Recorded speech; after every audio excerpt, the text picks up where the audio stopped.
episode number 219 of the Wholesome Fertility Podcast. On today's episode, I welcome a dear patient of mine, Jill, and I've actually been telling her story just like I have a couple of other people that I've had on the podcast because her story is so inspirational, and she actually had secondary infertility and was told by a doctor that based on her numbers, she would have a very hard time getting pregnant naturally. So her story is, again, very inspiring, and I don't want to give too much away. I'd like for her to really share her story. So I hope you enjoyed this episode. Welcome to the Wholesome Fertility Podcast. I'm Michelle, a fertility acupuncturist here to provide you with resources on how to create a wholesome approach to your fertility journey.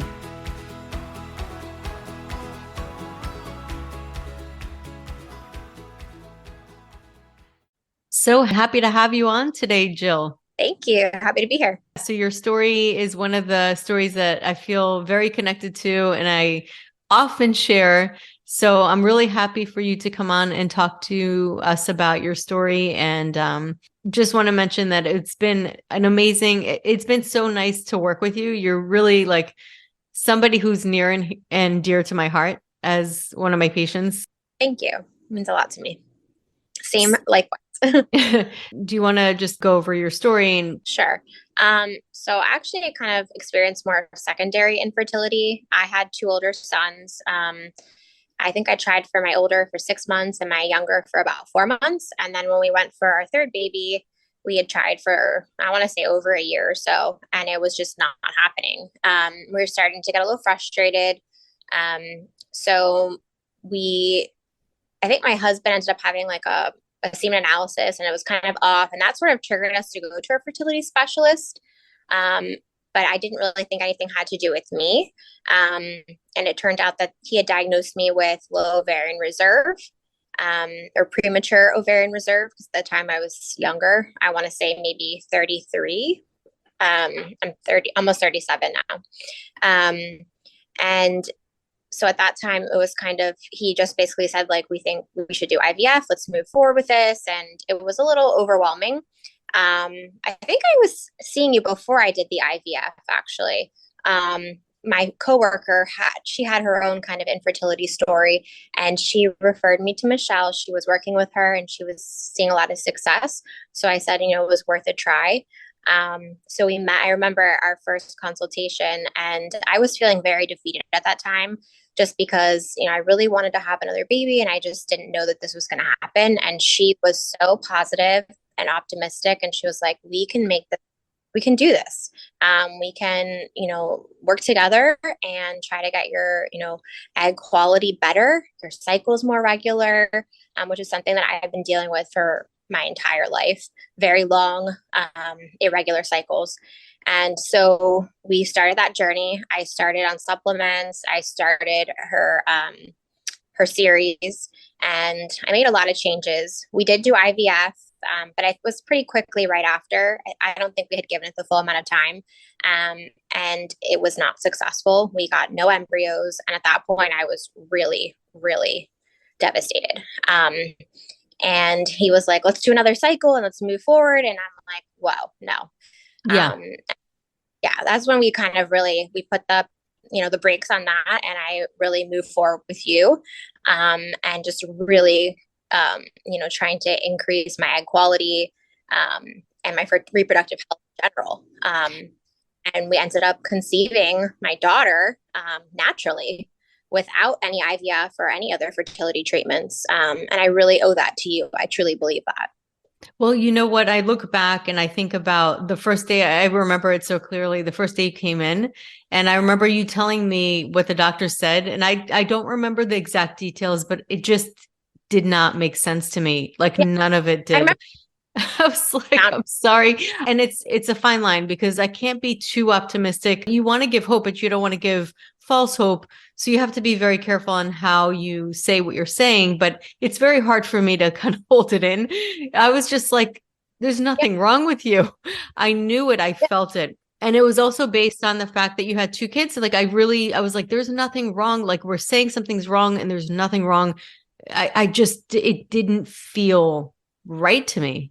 Yeah, I totally agree. And actually, you remember after the failed IVF, I was going to switch fertility doctors, and I went to that meeting, and she was also feeling the same way. She's like, I don't understand this. She's like, you have proven fertility. You've had two children naturally.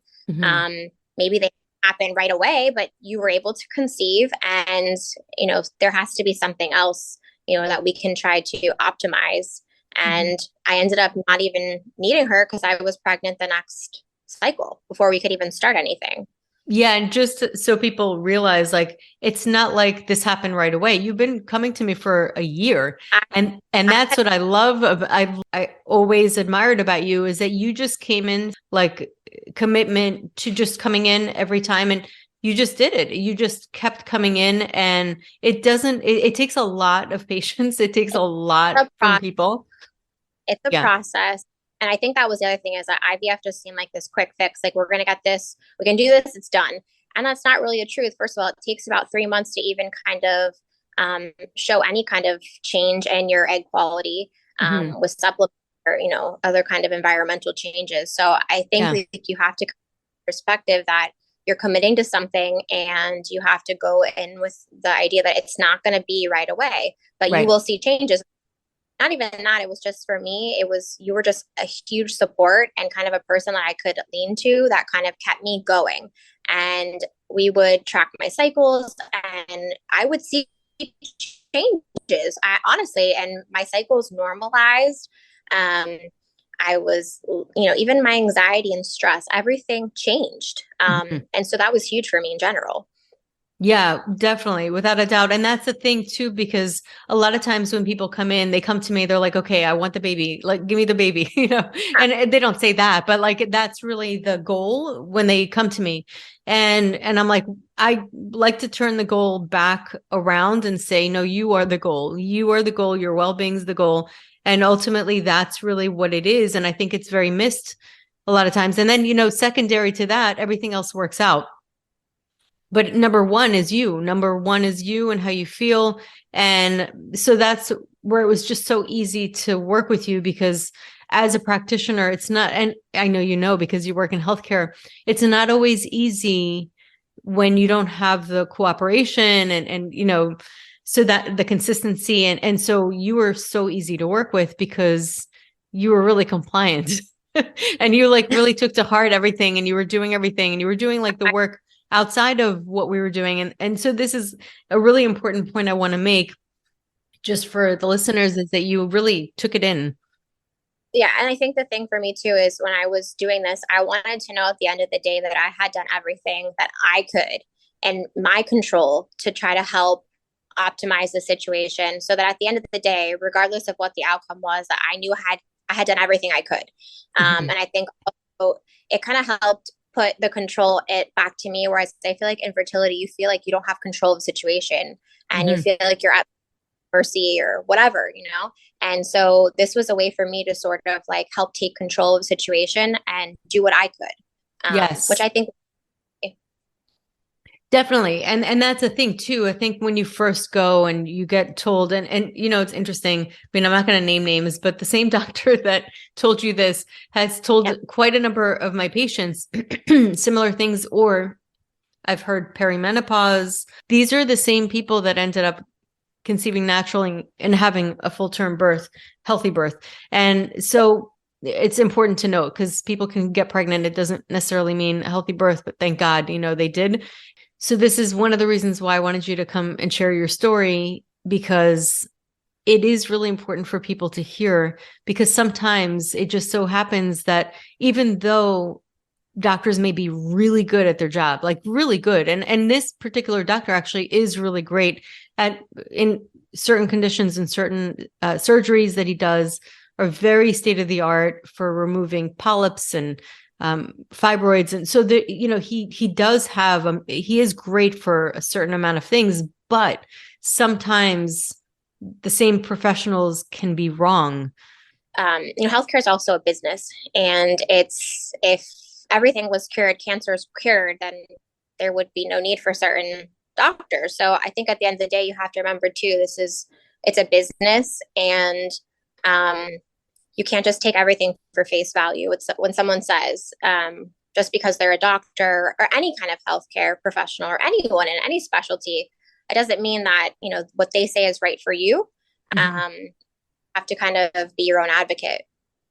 Oh, absolutely. And so this is like why I really want people to hear this, because I'm sure people listening are going through this right now. And here's the question I have for you. When you were going through that, when you were being told basically all your limitations, did you feel in your gut that you had something else, that another plan was really yours? 1000%. I found it very hard to believe that after, two babies there there was no way I was going to be able to do this on my own. And then when I obviously had the failed IVF, I knew there had to be another.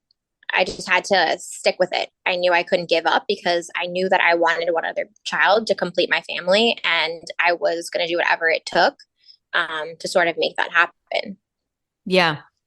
And this is exactly the message that I want people to hear, is that you do, like, your gut and your own intelligence, your own divine intelligence, your intuition. It's a thing. It's a real thing. And it actually is what makes us great parents, because we do feel, and I think it starts before conception. It's that kind of like intuition, that calling, and that calling's there for a reason. And I've heard many stories, yours and others, that have said the same thing in the face of limitations and messages that were basically saying you can't do this on your own. So it was really important for me that people hear this. And now I want to go also back to the fact that your menstrual cycle, we're talking about that, like you would ovulate later, your luteal phase was short. And the only way we can see this, I know a lot of people don't like to do the BBTs, but the only way we were able to track it, which is why I loved working with you, because you worked with me. Yeah. So you and would even track it. You watched. Do you remember that? I forget the name of it. It was The like a Ava. tracking, the Ava bracelet, and we were Yes. I was both, I think, even the temperature and the Ava, to sort of see if they were correlating and things like that. And it's really cool because you see how your body and science really work, and how you can help through supplements and changes to sort of adjust that, because my luteal phase lengthened. I forgot about that. Yes. It lengthened because it was usually very short. And then even my cycles normalized, which was incredible to me, because I had never experienced that ever. Yeah, because you actually had shorter cycles, right? Before with the two boys. You got pregnant with them, which is another thing that I want to mention, is that you can get pregnant with shorter cycles, just FYI. Yeah. So that's a great example for people to hear. But at the same time, something that you've had for a long time, number one, we couldn't have really been able to work on or see had you not taken or tested it. And then this way you're giving me the data, which was tremendous help. So it really does help out, because then I was able to work with herbs and supplements, and there's certain things that you can actually use to tweak. And then eventually your luteal phase increased, and it was really amazing to see. And then it also, your temperature was low, and that increased as well. You're right. Yeah. Yeah. So, and then another thing is that it didn't happen after just 1 month. No, it takes a couple of months.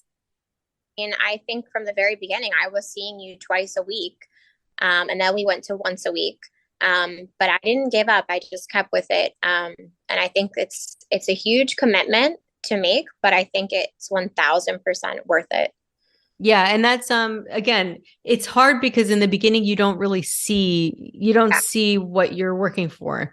And that feels like it's not really working, but it takes time. It really is. Like, nature has its own schedule.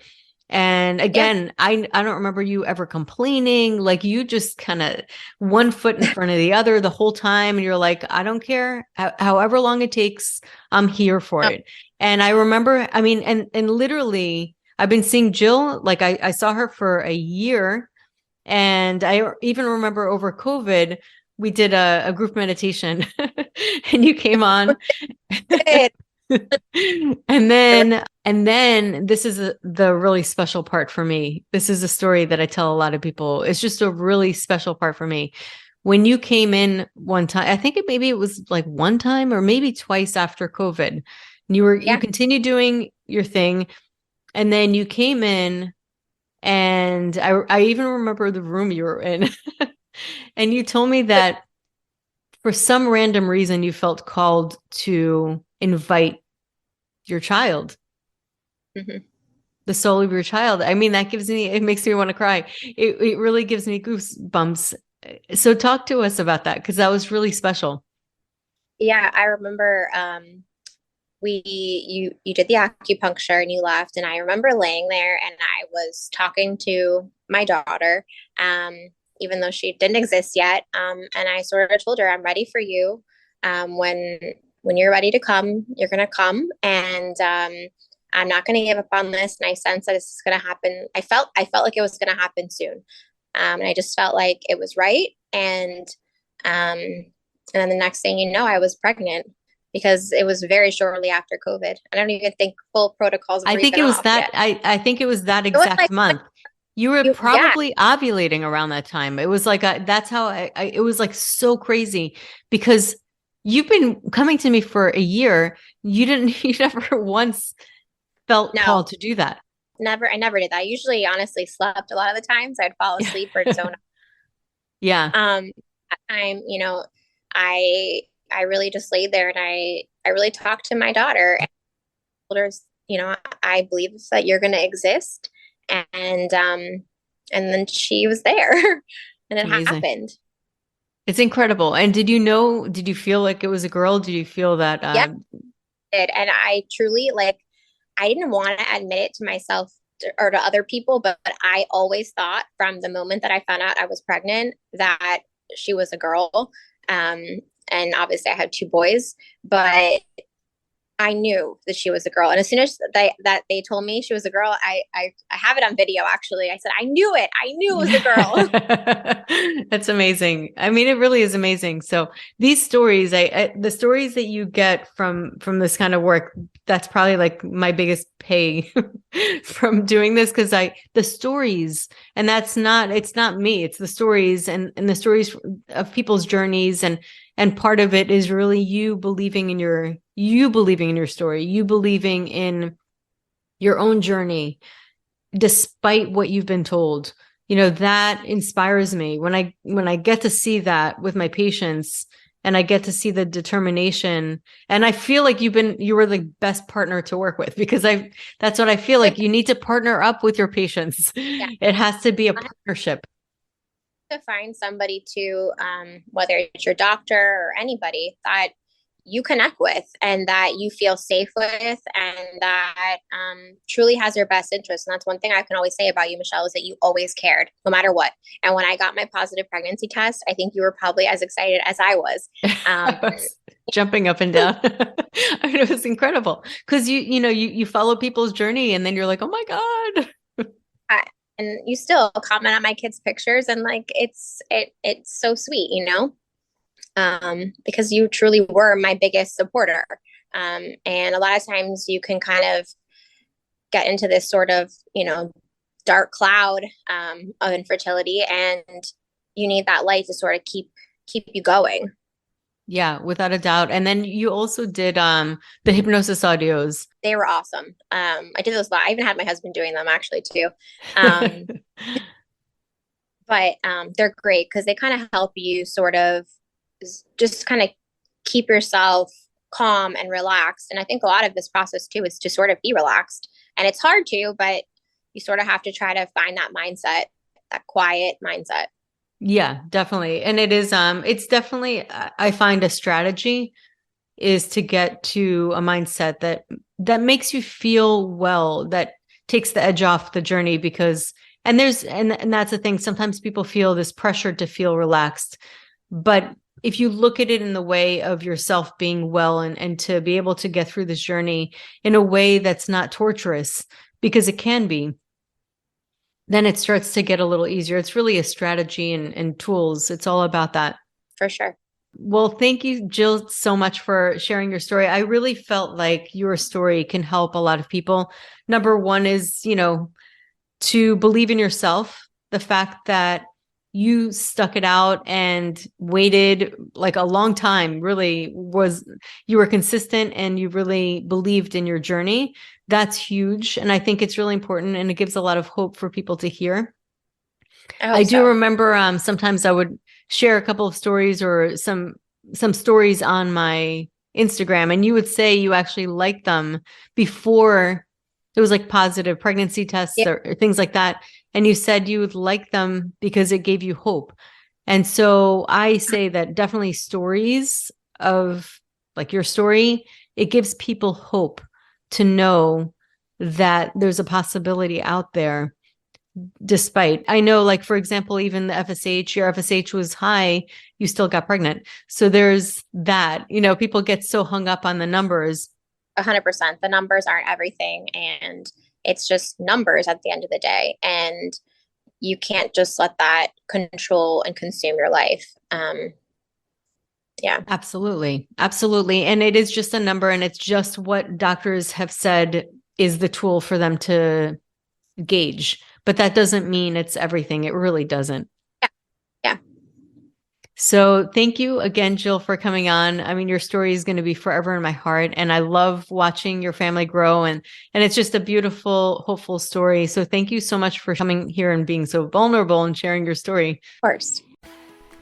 So that concludes today's episode. You can find all of the links mentioned on the episode notes. If you're enjoying these episodes, please take a moment to share and leave a review. Reviews mean everything to podcasters, and I really enjoy hearing from my listeners. You can also find me on my website at www.thewholesomelotus.com or email me at info@thewholesomelotus.com. I love hearing from my listeners. If you're interested and want updates as well as a free ebook on my top 10 fertility boosting habits, you can visit my fertility page on www.thewholesomelotus.com. I thank you so much for listening in and hope that you have a beautiful day.